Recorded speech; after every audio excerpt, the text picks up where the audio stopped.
The morning sun cast long shadows across the manicured gardens of Clarence's house as Camilla, the queen consort, stood at her bedroom window, watching the endless stream of black cars arrive and depart.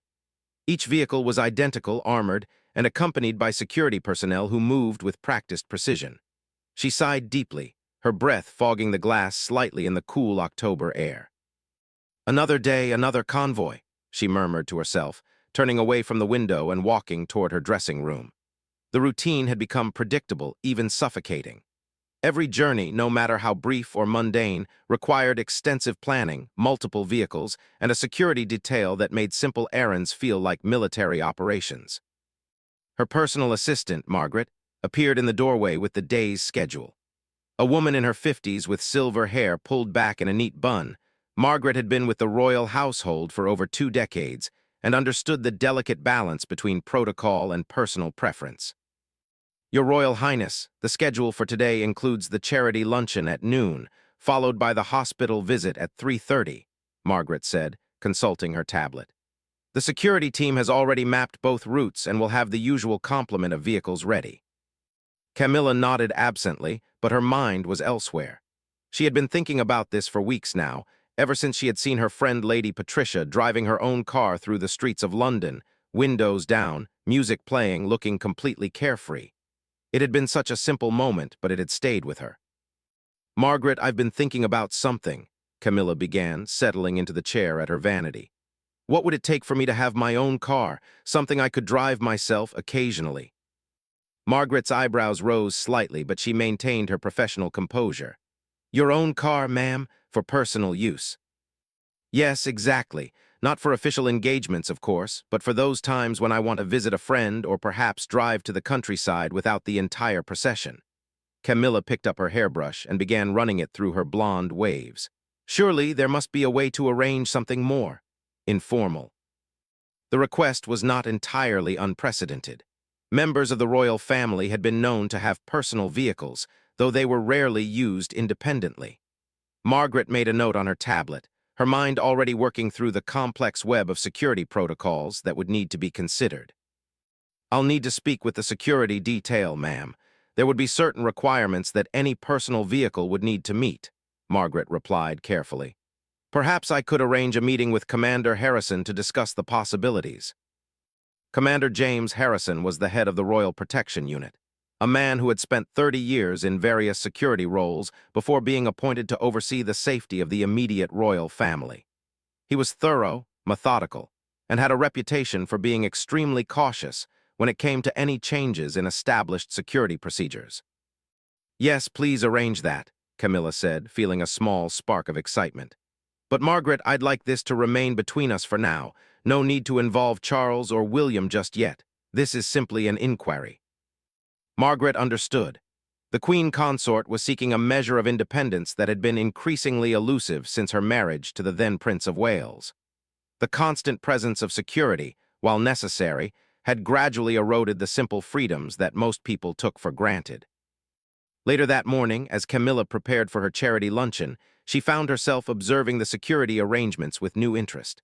The lead car, her vehicle, and 2 trailing cars made their way through London traffic, causing other drivers to slow and stare. She watched pedestrians on the sidewalks pause and point, some taking photos with their phones.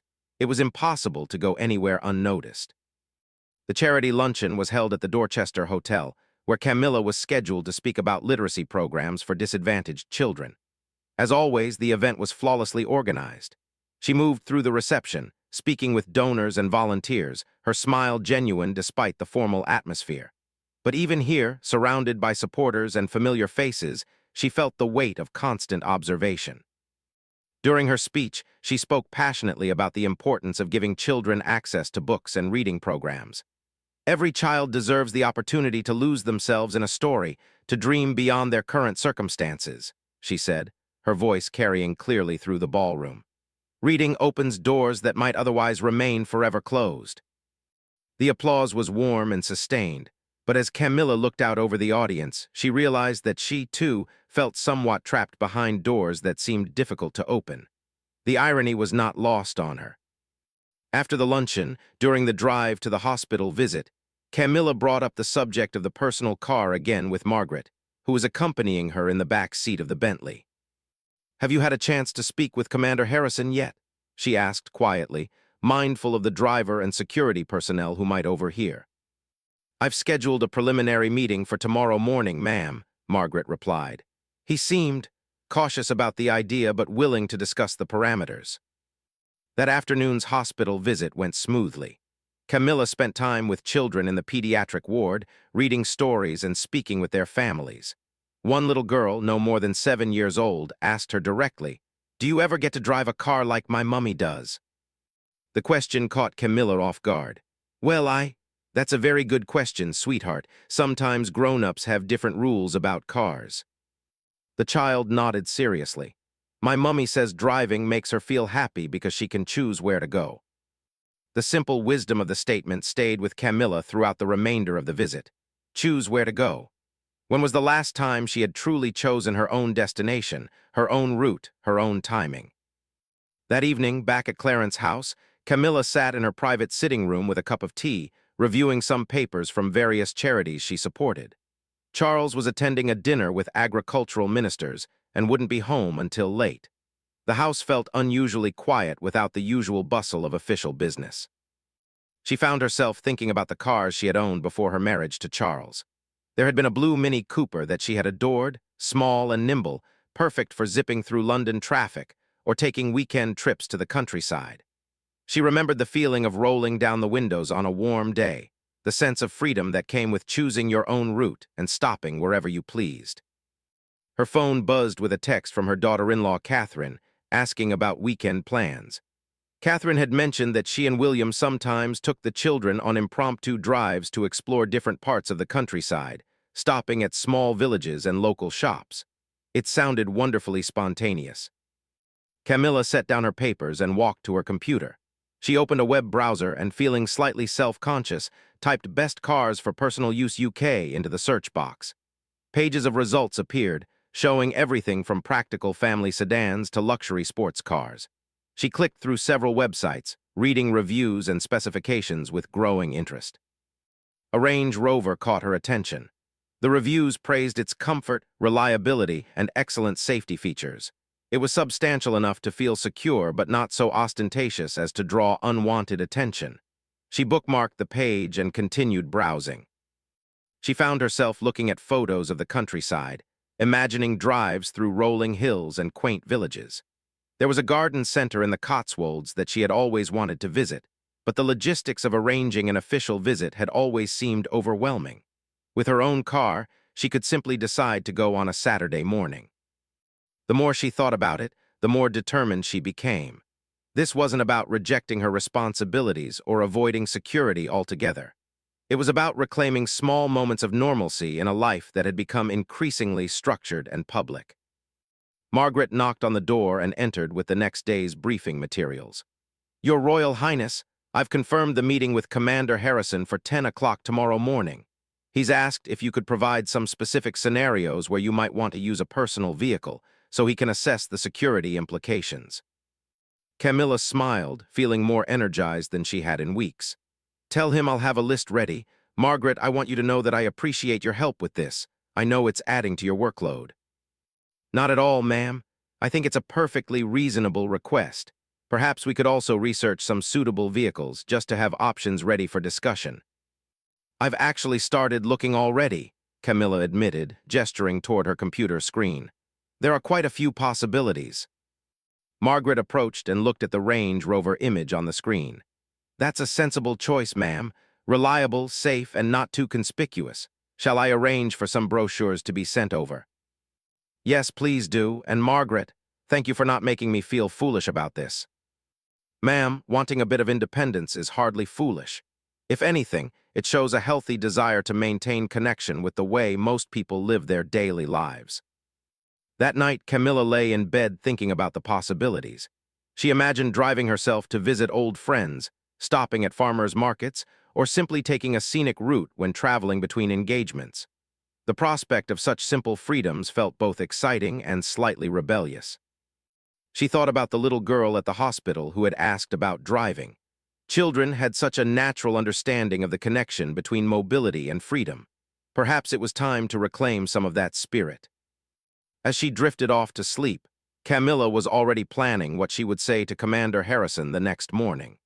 She would present this not as a whim, but as a carefully considered request that could actually enhance her ability to connect with the public in meaningful ways. Tomorrow would be the first step toward a different kind of journey, one where she might occasionally be in the driver's seat in more ways than one. The thought brought a smile to her face as sleep finally came.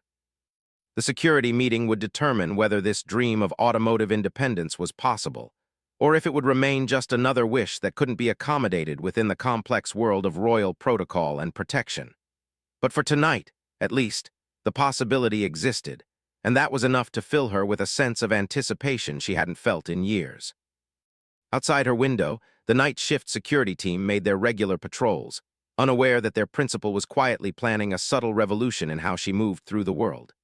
Change was coming to Clarence House, one carefully planned mile at a time. The morning of the security meeting arrived with an unseasonable warmth for October, and Camilla found herself feeling unusually nervous as she prepared for the 10 o'clock appointment with Commander Harrison. She had spent the previous evening creating a detailed list of scenarios where a personal vehicle would be useful, complete with potential destinations and security considerations. Margaret had also compiled a folder of vehicle brochures and specifications, approaching the task with the same thoroughness she applied to planning state visits. Commander Harrison arrived precisely on time, accompanied by his deputy, Inspector Sarah Mills, a sharp-eyed woman in her 40s who specialized in royal family transportation security. They were ushered into the morning room, where Camilla had arranged for coffee and pastries to create a more relaxed atmosphere than a formal office meeting might provide. "Your Royal Highness," Commander Harrison began after the initial pleasantries, "Margaret has briefed me on your interest in acquiring a personal vehicle for informal use. I appreciate the opportunity to discuss this directly with you rather than through intermediaries." Commander Harrison was a man who chose his words carefully. In his 30-year career, he had learned that the key to effective royal protection was finding ways to accommodate personal preferences while maintaining the highest levels of security. He had worked with enough members of the royal family to understand that complete restrictions often led to more dangerous improvisational solutions.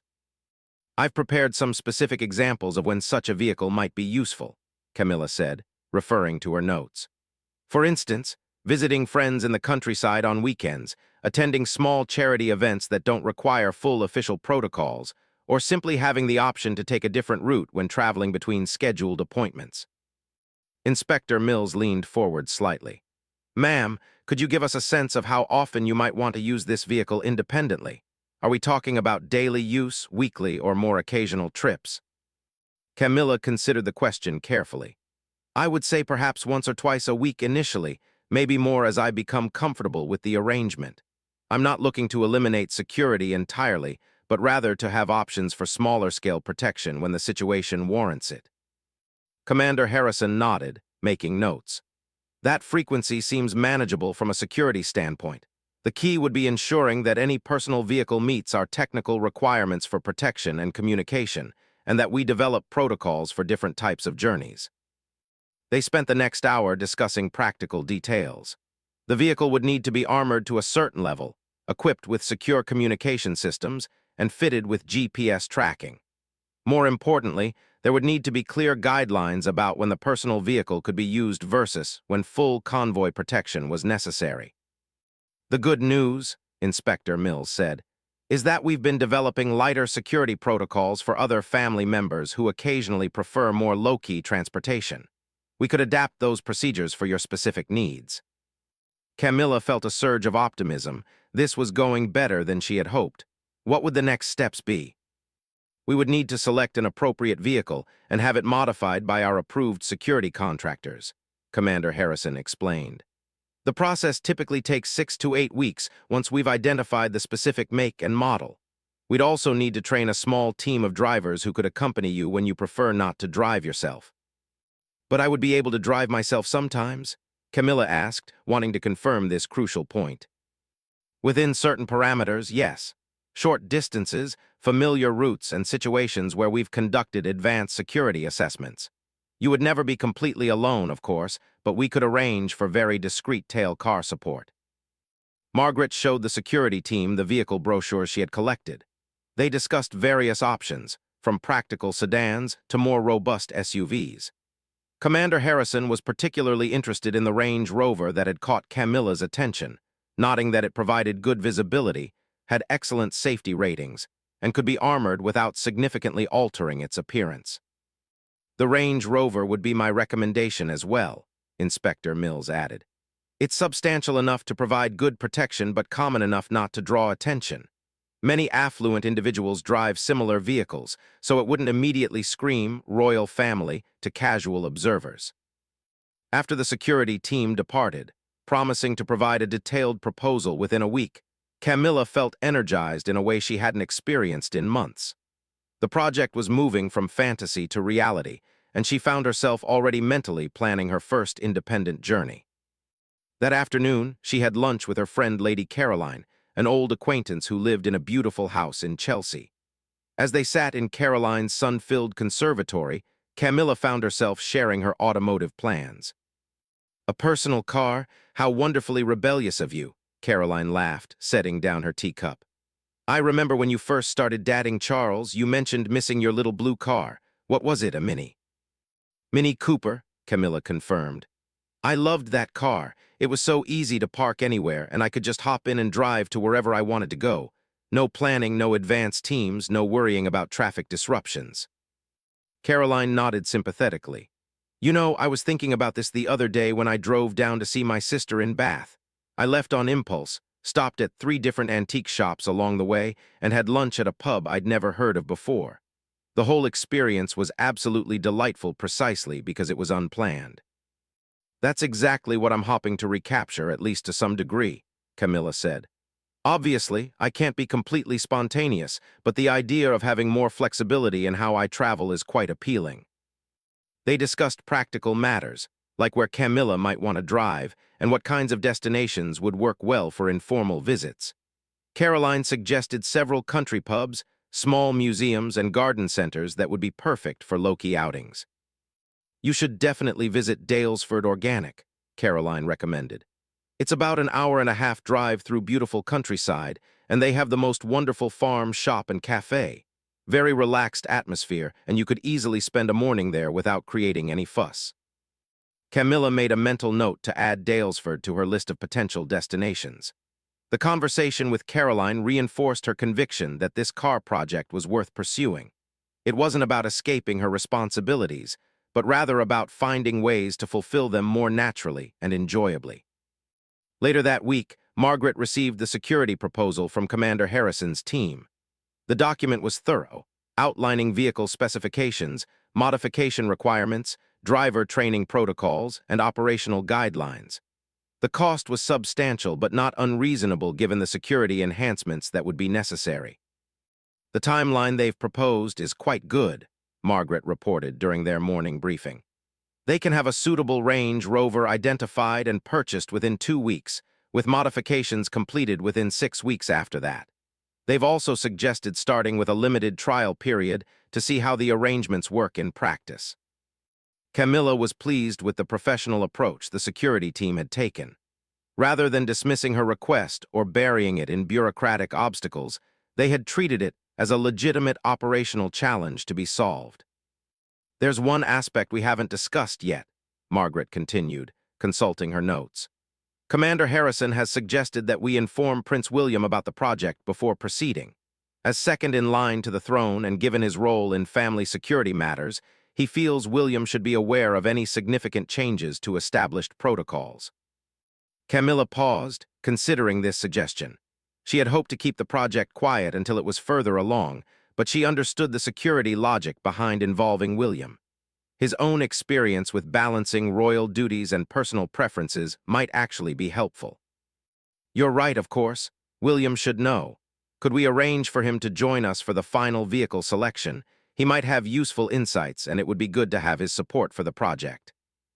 Margaret made a note to contact William's office to arrange a meeting. "I think he'll be quite understanding, ma'am. He's spoken publicly about the importance of maintaining some normalcy within royal life, particularly for family activities." That weekend, Camilla found herself paying closer attention to cars during her official engagements.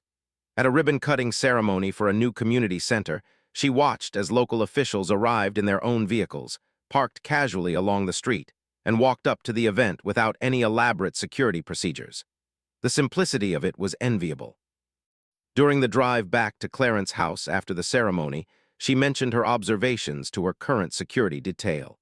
"Do you ever miss just being able to drive somewhere without all the advanced planning?"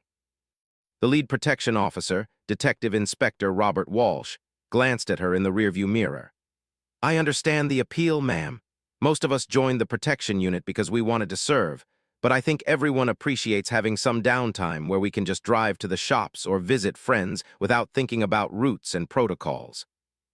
"That's exactly what I'm hoping to achieve with this personal car project," Camilla said. "Obviously, safety is paramount, but there must be ways to balance security with a bit more flexibility." Detective Inspector Walsh nodded. "From what I've heard, Commander Harrison's team is developing some interesting approaches. The key is finding the right balance between protection and practicality." Their conversation was interrupted by a call from Margaret's office. William had agreed to meet the following Tuesday to discuss the vehicle project and review the security proposals.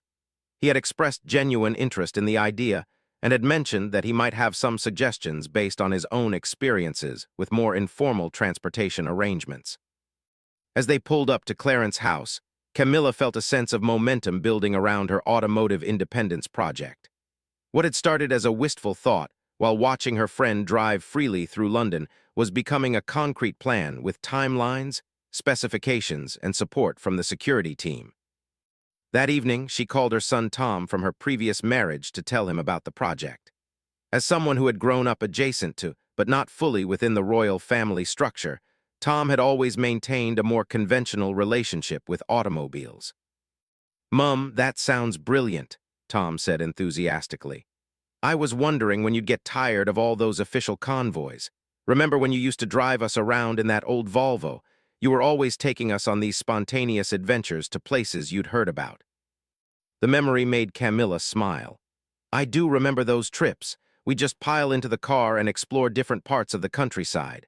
Some of my happiest memories from those years involved discovering new places together." "Well, now you'll be able to create some new memories like that.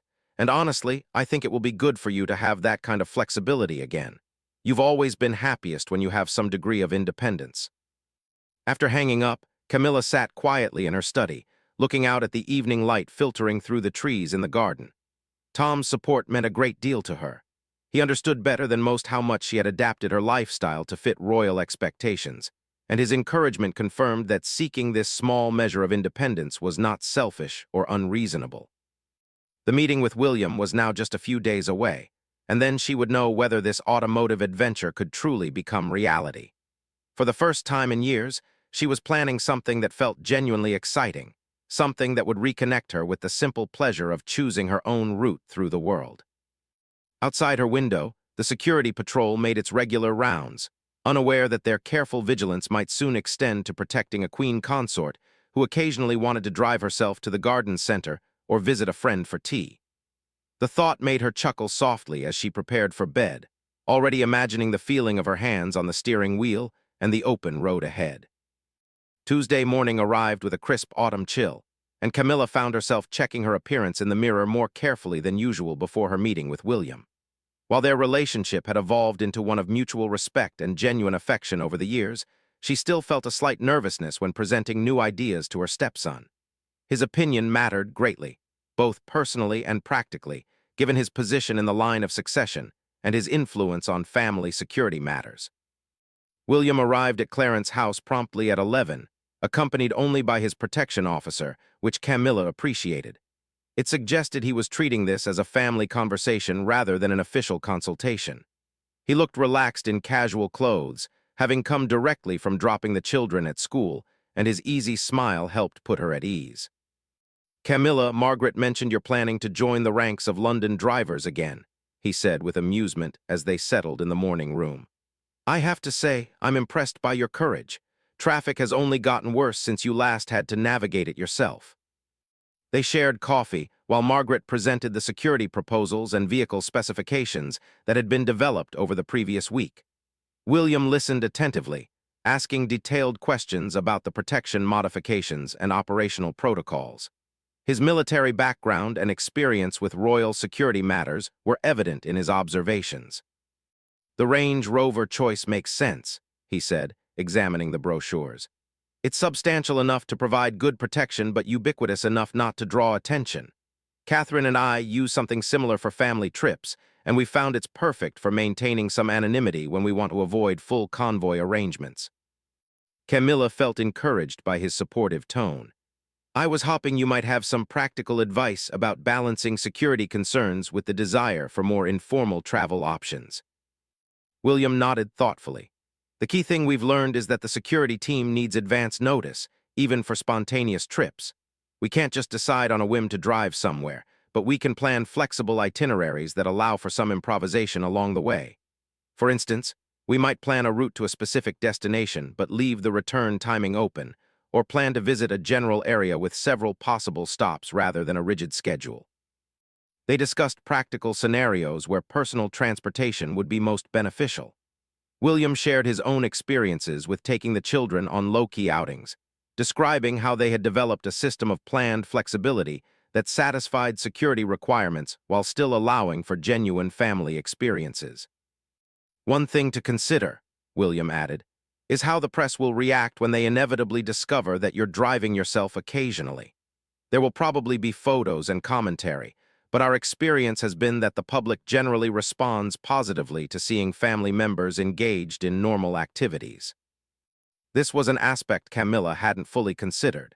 The media attention surrounding any change in royal routine could potentially undermine the very informality she was seeking to achieve. "How do you handle that?" she asked. "Mostly by not making a big announcement about it," William replied. "We just started doing it, and when photos appeared, the palace confirmed that family members sometimes use personal vehicles for private activities. The novelty wore off fairly quickly, and now it's just accepted as normal." Inspector Mills, who had been listening quietly, spoke up. "Prince William's approach has actually been helpful for our security planning. When family members are occasionally seen driving themselves, it creates some unpredictability that can actually enhance security by making it harder for anyone to predict exact travel patterns." After William reviewed all the documentation, he offered his formal support for the project. "I think it's a sensible request, and the security team has obviously thought it through carefully. My only suggestion would be to start with shorter trips in familiar areas, perhaps weekend drives to see friends or visits to places you know well, before attempting longer journeys or unfamiliar destinations." Margaret made notes of his recommendations, while Camilla felt a wave of relief. Having William's endorsement meant the project was much more likely to proceed smoothly without family complications. "There is one more thing," William said as the meeting was wrapping up. "You might want to consider involving Harry in these plans, or at least letting him know about them. He's had his own experiences with wanting more transportation independence, and he might have some insights that could be helpful." Camilla agreed to reach out to Harry, though she knew his current relationship with the family was more complicated. Still, his experience with navigating security and privacy issues might indeed provide valuable perspectives. After William departed, Camilla and Margaret spent the rest of the afternoon reviewing the final details of the vehicle acquisition process. Commander Harrison had identified 3 specific Range Rover models that met their requirements, all available for immediate purchase and modification.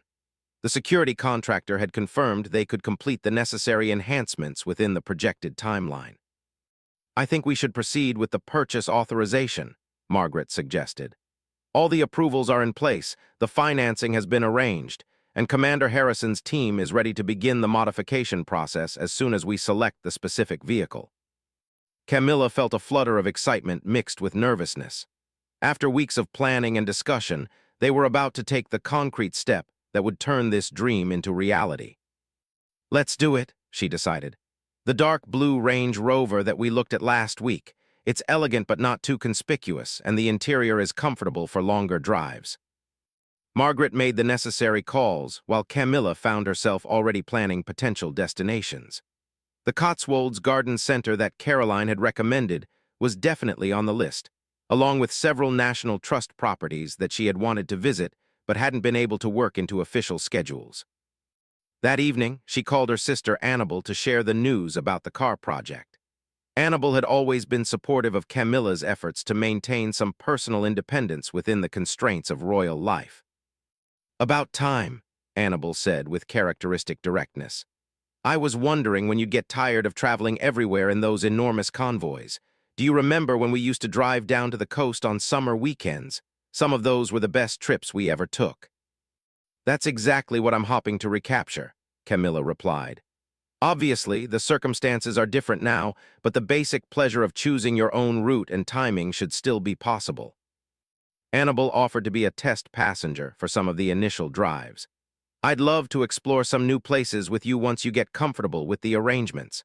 There are quite a few antique shops and small museums in the countryside that would be perfect for informal visits." The conversation reminded Camilla of how much she missed spontaneous outings with friends and family. The elaborate planning required for official engagements, while necessary, had gradually eliminated many of the casual social activities that she had always enjoyed. Later that week, Margaret reported that the vehicle purchase had been completed, and the Range Rover had been delivered to the security contractor for modifications.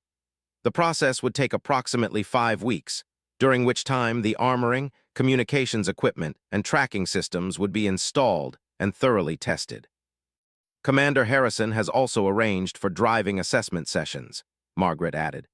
"They want to make sure you're comfortable with the vehicle's handling characteristics, particularly given the additional weight from the security modifications." This practical detail hadn't occurred to Camilla, but it made perfect sense. An armored vehicle would handle differently from ordinary cars, and she would need to be confident behind the wheel before attempting any independent trips.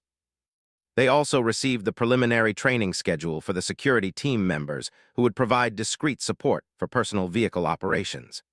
The team would be much smaller than the usual convoy arrangement, typically consisting of one follow car with 2 protection officers who would maintain visual contact, but avoid the obvious presence of traditional royal security details. As October progressed toward November, Camilla found herself growing increasingly impatient for the car to be ready. The modification process was proceeding on schedule, but the waiting period felt interminable now that the project had gained momentum.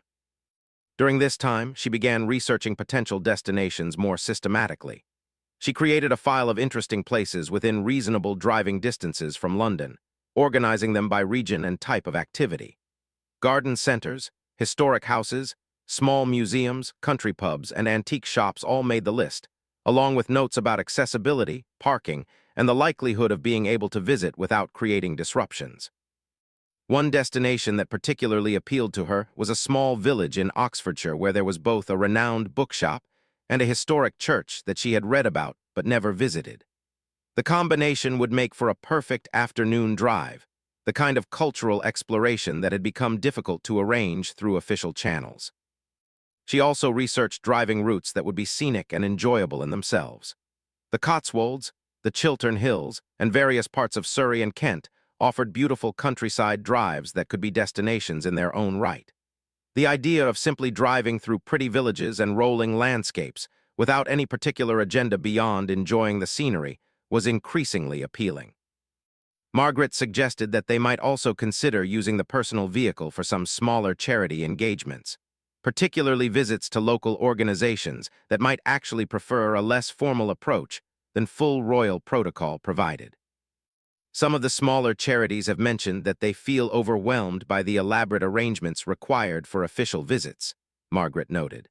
A more informal approach using your personal car might actually allow for more meaningful interactions with the people you're trying to support. This possibility hadn't occurred to Camilla, but it opened up interesting prospects for expanding her charitable work in more personal and direct ways. Many of her most rewarding royal experiences had been the quieter moments when she could connect individually with people, rather than the larger ceremonial events that necessarily involved more formal interactions. The car project was evolving beyond simple personal transportation to become a potential tool for more effective and authentic public engagement. This added dimension gave the whole enterprise additional purpose and meaning beyond her own desire for greater independence. As November arrived, Commander Harrison reported that the vehicle modifications were proceeding ahead of schedule and would likely be completed within 3 weeks rather than the originally projected 5. The security team was also ready to begin the training and assessment phase as soon as the car was available. Camilla felt her anticipation building as the completion date approached. After months of planning, discussion, and waiting, she was finally close to reclaiming a measure of automotive independence that had been missing from her life for years. The prospect of choosing her own route, controlling her own timing, and rediscovering the simple pleasure of driving was becoming reality. But as the project neared completion, she remained unaware that William had begun conducting his own quiet investigation into certain aspects of the security arrangements. His military training and protective instincts had been triggered by some details in the technical specifications that seemed unusual, though he hadn't yet shared his concerns with anyone else. The stage was being set for an unexpected complication that would transform Camilla's simple desire for transportation independence into something much more complex and potentially concerning. William's concerns about the security specifications had been growing steadily since his initial review of the car project documentation. As someone with extensive military training and experience in security protocols, certain details in the technical reports had struck him as unusual. The communication systems being installed were more sophisticated than typically required for basic royal protection, and some of the electronic components seemed designed for capabilities far beyond simple tracking and emergency contact. His unease reached a tipping point during a routine briefing about family security arrangements, when he noticed references to equipment that he recognized from his time in military intelligence. The systems being installed in Camilla's Range Rover appeared to include surveillance capabilities that went well beyond personal protection requirements. Rather than immediately raising alarms, William decided to conduct his own discreet investigation. Using his security clearance and contacts within the intelligence community, he began researching the contractors involved in the vehicle modification process. What he discovered was deeply troubling. The primary contractor, listed in the documentation as Whitfield Security Solutions, appeared to be a legitimate company specializing in vehicle armoring and protection systems. However, deeper investigation revealed connections to a network of organizations with ties to foreign intelligence services. More specifically, several key personnel had previous associations with entities that British intelligence had been monitoring for potential espionage activities. William's military training had taught him to distinguish between coincidence and pattern, and what he was seeing suggested a coordinated effort to insert surveillance capabilities into the royal family's transportation systems under the guise of security enhancements. On a gray Thursday morning in mid-November, William arrived unannounced at Clarence House, requesting an immediate private meeting with Camilla. Margaret, recognizing the urgency in his demeanor, quickly arranged for them to meet in the secure morning room where sensitive family discussions typically took place. "Camilla, we need to talk about your car project," William began without preamble. "I've discovered some information that suggests there may be serious security concerns with the contractors who are modifying your vehicle." Camilla felt a chill of apprehension. "What kind of concerns?" William opened a folder containing documents and photographs that he had compiled over the previous week.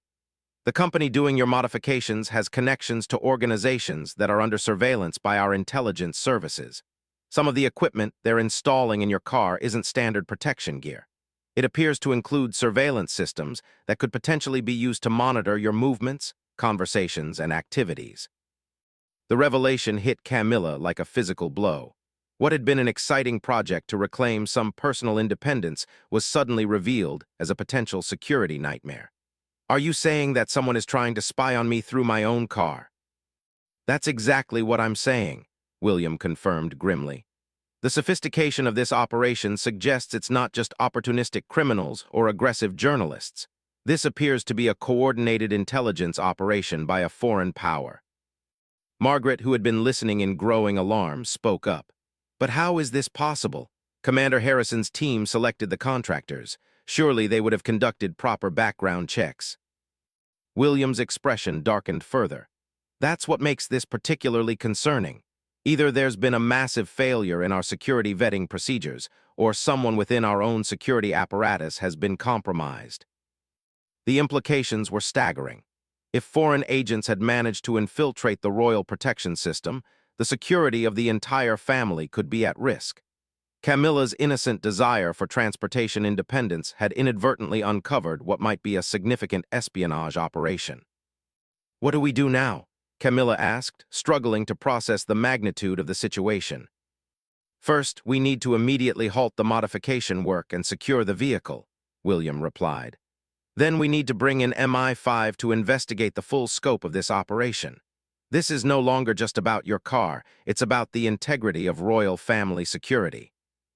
Within hours, the situation had escalated far beyond anything Camilla could have imagined when she first expressed her desire for a personal vehicle. Security teams descended on the contractor's facility. The modified Range Rover was impounded for detailed technical analysis, and several employees were taken into custody for questioning. Commander Harrison, when informed of William's discoveries, was both mortified and professionally devastated. "Your Royal Highness, I accept full responsibility for this security failure," he told Camilla during an emergency briefing. "We clearly failed to identify the threat posed by individuals who had successfully concealed their true affiliations." The investigation that followed revealed the sophisticated nature of the espionage operation.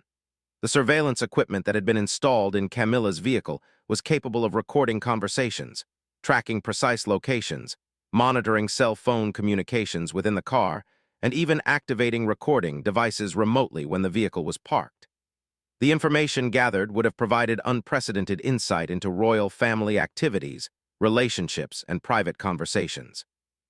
Even more disturbing was the discovery that this was not an isolated incident. The investigation uncovered evidence that similar operations had been attempted against other members of the royal family, foreign dignitaries, and high-ranking government officials. Camilla's car project had inadvertently exposed a significant threat to national security. MI5 briefings revealed that the Foreign Intelligence Service behind the operation had been working to establish surveillance capabilities within British royal and government circles for several years. They had successfully recruited individuals within legitimate security companies and had been gradually positioning themselves to gain access to high-value targets.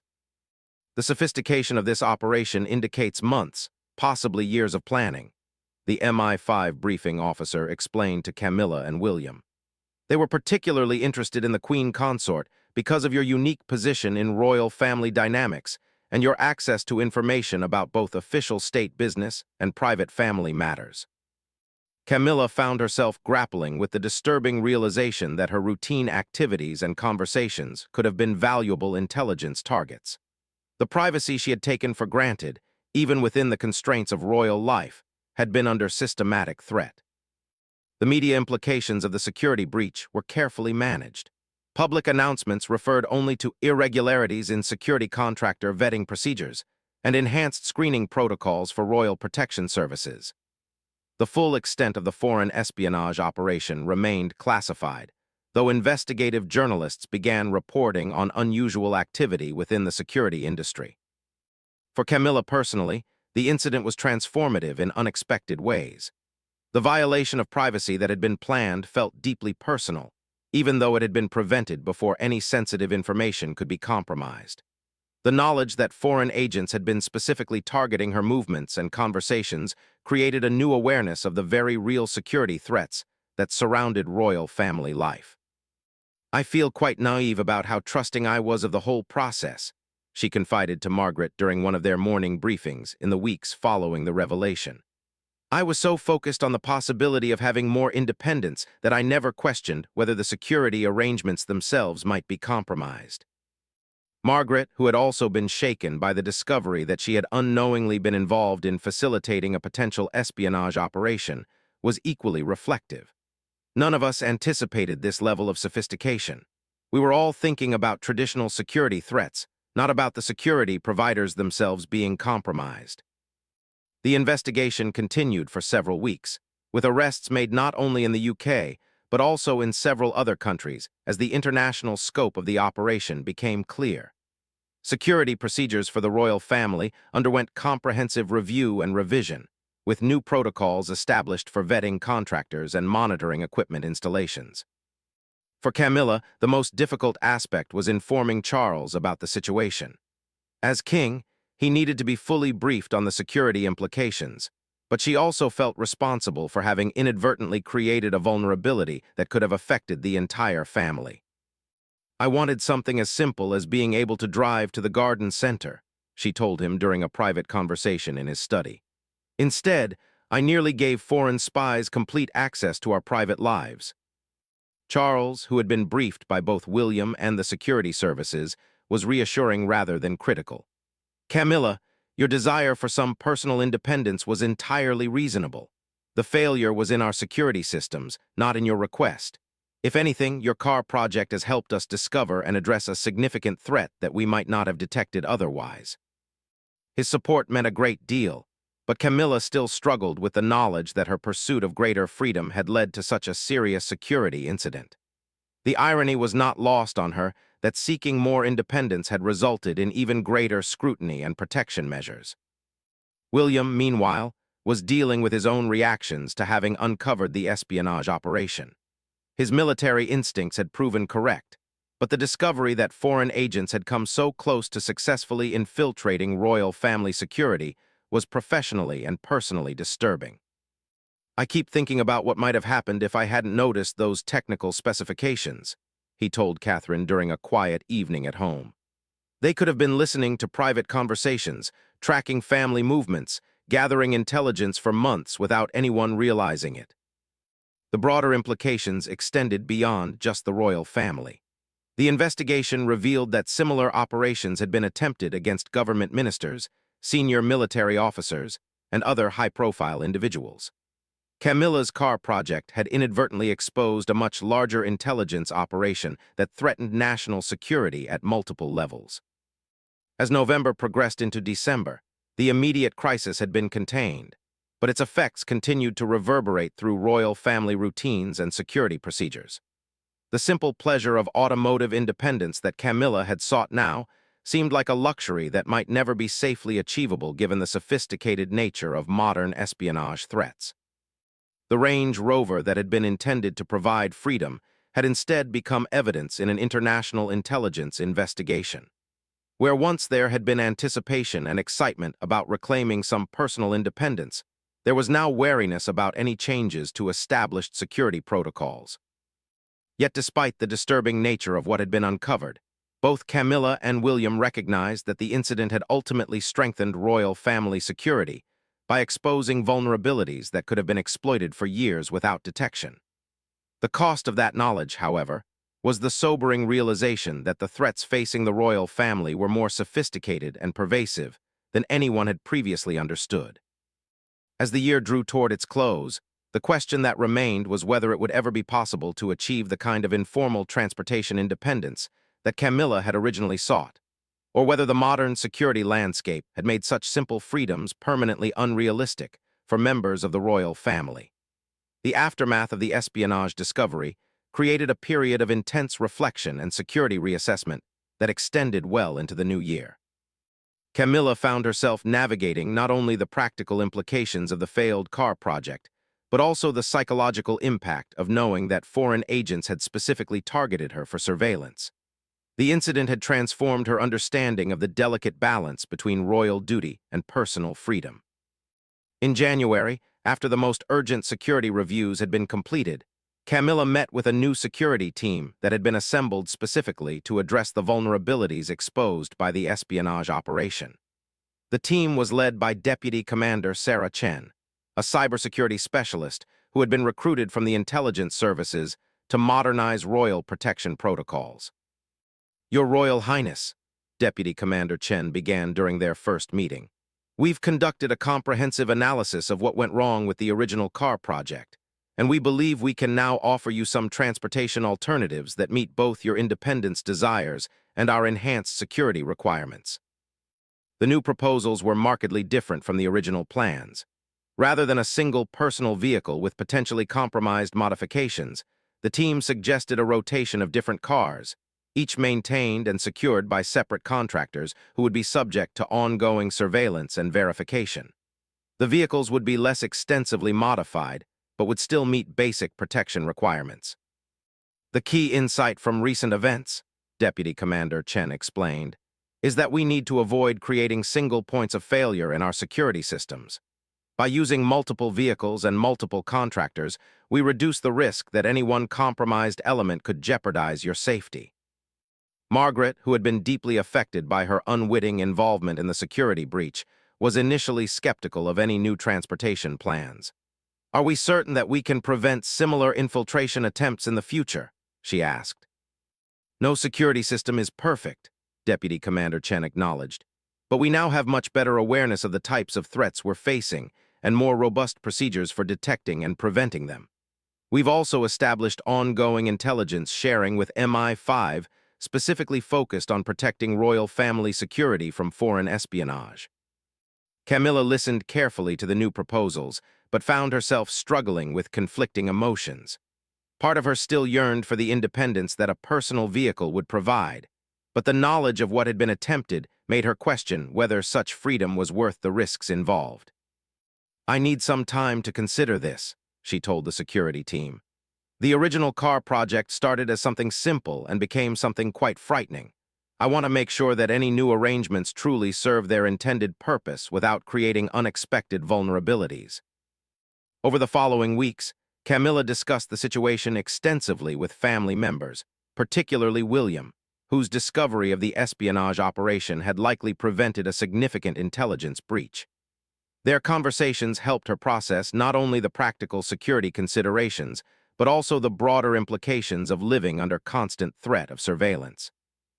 "What troubles me most," she confided to William during one of their regular family dinners, "is the realization that even something as basic as wanting to drive to visit a friend could be exploited by hostile intelligence services. It makes me question whether any aspect of our private lives can truly be private." William, who had been grappling with his own concerns about family security since uncovering the espionage plot, was thoughtful in his response.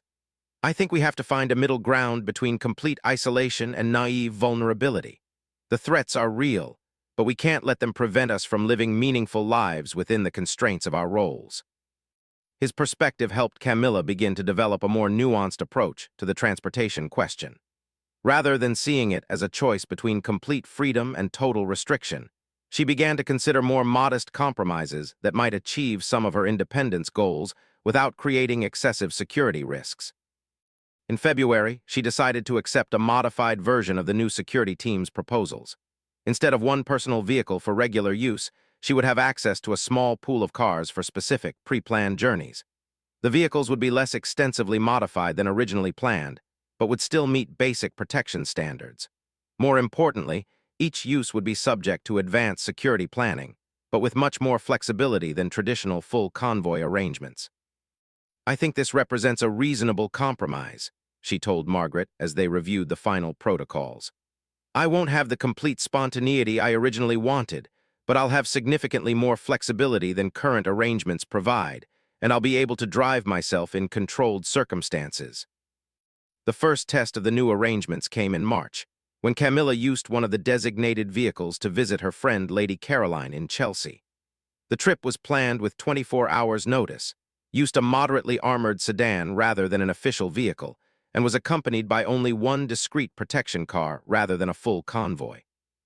The experience was revelatory for Camilla. While not the complete independence she had originally envisioned, the journey felt remarkably more personal and informal than her usual transportation arrangements. She was able to control the route, the timing, and even the music in the car, small freedoms that had been missing from her life for years. "It felt wonderful to be behind the wheel again," she told Charles that evening. "Obviously, it wasn't the same as jumping in a car and driving wherever I wanted, but it was much closer to normal than anything I've experienced in recent years." Charles, who had been supportive throughout the various stages of the car project, was pleased to see her satisfaction with the compromise solution. "I think you found a sensible balance between your desire for independence and the realities of our security situation. Perhaps this experience can serve as a model for other aspects of royal life, where we might be able to find similar compromises." Over the following months, Camilla gradually expanded her use of the personal vehicle arrangement. She drove to charity events in nearby counties, visited friends in the countryside, and even took some purely recreational drives through scenic areas. Each journey required advanced planning and security coordination, but the process became more streamlined as the protection team gained experience with the new protocols. The psychological benefits of even limited automotive independence proved to be significant. Camilla found that having some control over her transportation gave her a greater sense of personal agency that extended beyond just driving.